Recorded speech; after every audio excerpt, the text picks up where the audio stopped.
Меры безопасности на льду нет, не слышал. А если серьезно, то эти любители подледного лова в курсе, что здесь, в районе дома рыбака, не глубоко, да и лед уже не вызывает опасений. К этому времени он принял безопасную толщину. Поэтому какие-либо меры предосторожности ни к чему, считают рыбаки. Совсем другое дело на больших водоемах. Лед 17 сантиметров уже достаточно для надледной рыбалки. Какие меры и средства безопасности вы имеете с собой на случай? Да, здесь глубина-то 70 сантиметров, они здесь и не нужны особо-то. Нет. Тем не менее, сотрудники Государственной инспекции по маломерным судам, в чью компетенцию входит предупреждение происшествий на воде, напоминают рыбакам о том, как нужно вести себя на льду и как действовать, если вы провалились под него.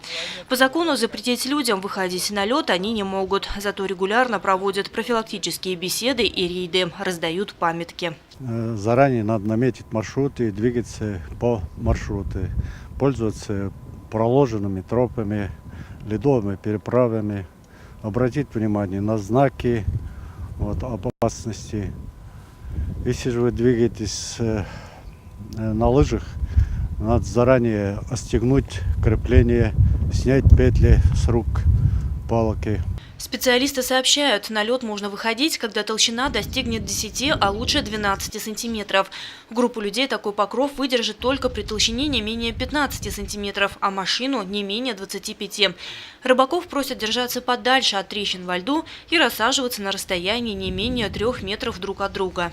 Рыбакам необходимо иметь обязательно веревку с собой, более где-то 3-5 метров.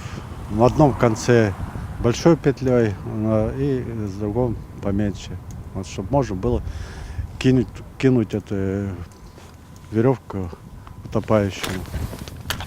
И с собой необходимо иметь самоспасалки, в магазине можно купить. Или же с собой просто взять острый гвоздь, или же просто отвертку, такой, чтобы можно было зацепиться за лед. Спасатели говорят, проверить прочность льда можно по цвету. Если лед голубого оттенка, он достаточно прочный. Если белого или желтоватого, стоит быть более осторожным. Лена Кириллова, Гуль Хамитова, Ниас Мирхайдаров, Любовь Карпова, телекомпания СТВ.